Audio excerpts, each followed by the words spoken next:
ইসলামী vote দেন তাহলে বিস্তু যাবেন নামাজ রোজা না করে বিস্তু যাবো কেমনে এটা ভোট দিলে বুঝি আমরা বিস্তু যাই লয়া হেগুন্ডা আদার কানি দুই গাছ থেকে ছোট দিয়াম হ্যাঁ এটা আমার কচ্চা ছুরা এটা আমার প্রিয় ইনশাআল্লাহ ইনশাআল্লাহ এটা আমার প্রিয় ইনশাআল্লাহ আমাদের নেতা হলো তারেক রহমান আর এখানে অভিভাবক হলো আমাদের আবুল খায়ের ভূঁইয়া বাংলায় আমি দূরে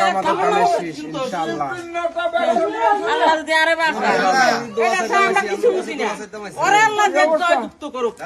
আলহামদুলিল্লাহ আলহামদুলিল্লাহ আলহামদুলিল্লাহ আপনাদের সাইতে মাইছি আমরা আছি তো আমাদের লগে এটাই আমরা আসল না করি আমরা হিন্দু চলে যাবো হিন্দু তো খা করা চুপ হিন্দু আছে খবর দেয় তো হিন্দু কি জমা